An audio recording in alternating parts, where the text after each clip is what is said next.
With the business news of the day, and Ramzan is here, and what do you have for us? Well, it's no surprise we're going to look at energy again and oil prices. And it's the conflict between Russia and Ukraine that's exposed Europe's heavy reliance on Russian energy. And while the United States has been able to call an embargo on Russian oil, it's not so clear-cut for Europe. The continent relies on Russia for 40% of its coal and gas imports and about a quarter of its crude oil. But the Kremlin also warned today that an embargo on Russian oil imports would have a direct impact on everyone. Let's have a look at how that's all impacting on the markets very quickly. I think the one we really want to look at is Brent crude. You see that's gone up over 6% today. We're hitting close back to $115. At one point in the month, it was getting close to $140 a barrel. So a very volatile market indeed. Let's talk to Samira Hussain in New York a bit more about this. Samira, for the US, it was quite easy to put an embargo on Russian oil because they only import around 5% from Russia. But for Europe, it's going to be a lot harder, obviously. But there's already been an impact on consumers, hasn't there, in the States because of this oil embargo and because of the events in Ukraine?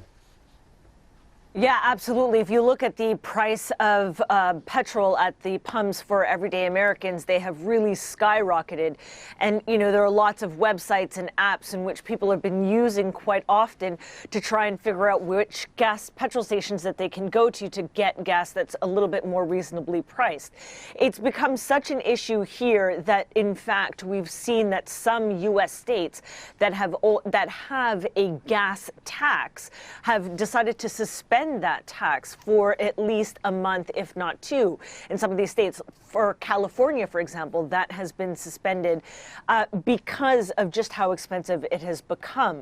And remember, this comes on the heels of when you're seeing that inflation is hitting some record highs, which means the cost of living for many Americans has already gone up. This is in addition to that. And so there's a lot of pressure on trying to make ends meet for a lot of everyday Americans. And another thing that we've been watching quite closely is Russia's sort of attitude towards Facebook and Instagram. And we heard in the last few hours now that they've banned both Facebook and Instagram in Russia. How's that gone down in Wall Street? And what's really important to note is that remember that this is, under the Meta platform, but they also, or umbrella rather, but they haven't done anything with WhatsApp, a popular messaging service.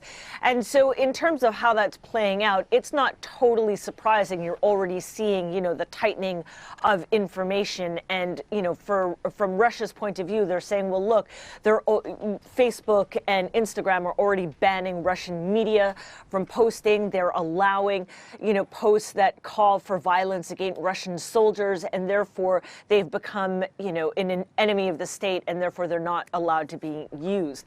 But WhatsApp is not part of that. And what's also interesting is that, in fact, if you look at, sure, WhatsApp is really popular, but also we're seeing that other social media sites like Telegram, for example, messaging sites, have become a lot more popular in the last few years.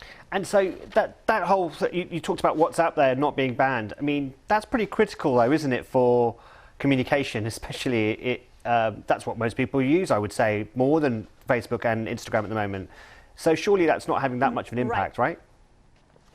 Right. And so I think that's really what's important to note is that, interestingly, that WhatsApp has not been impacted. And I think a lot of tech watchers are looking to see if that will actually happen, if they will start clamping down on WhatsApp right now.